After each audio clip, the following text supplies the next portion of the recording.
Bonjour à tous. Je continue à vous partager des extraits du livre du cardinal Ouellette sur le mariage. Nouveau développement de la théologie sacramentaire. Nous disions plutôt que l'événement du Concile a renouvelé la conscience christologique de l'Église, c'est-à-dire sa conscience d'être l'Église du Christ. La lumière des nations est le Christ et non pas l'Église, mais cette lumière resplendit sur le visage de l'Église.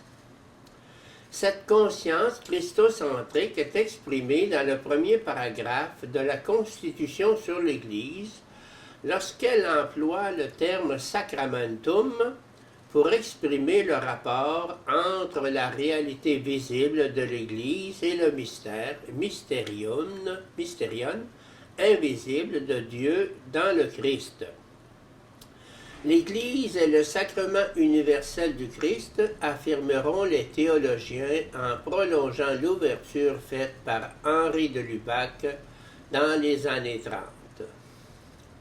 L'usage conciliaire du terme sacrement pour décrire le mystère de l'Église a ratifié l'orientation de la recherche théologique vers une nouvelle approche de la théologie sacramentaire.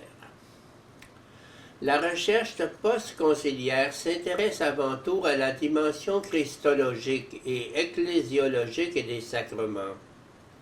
Elle s'efforce de mettre en valeur le sens personnaliste des sacrements, s'attachant à l'ensemble de la célébration, à la valeur anthropologique des symboles dans leur contexte global, et leur rapport organique au mystère pascal. La théologie sacramentaire s'est désormais appropriée des nouvelles catégories comme rencontres, événements interpersonnels, communication, dialogue, relations.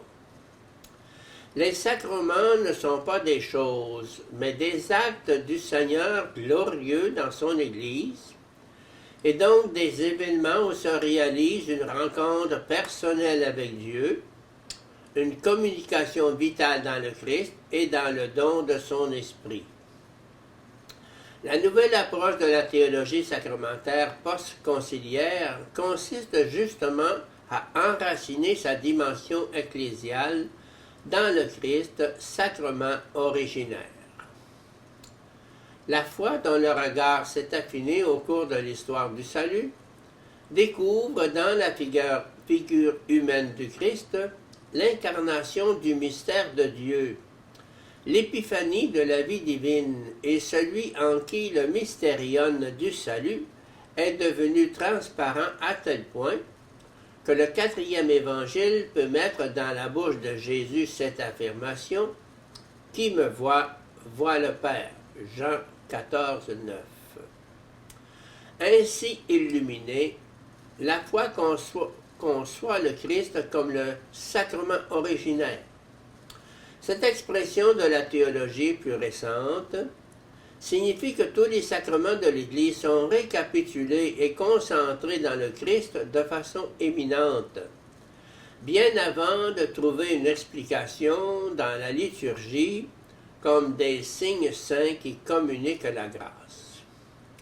Thomas d'Aquin parlait déjà de l'humanité de Jésus comme étant l'instrumentum conjunctum, l'instrument conjoint de la divinité. L'idée de sacrement originaire aboutit à la même conclusion en faisant ressortir l'instrumentalité révélatrice et communicatrice de la grâce divine qui caractérise l'homme Jésus.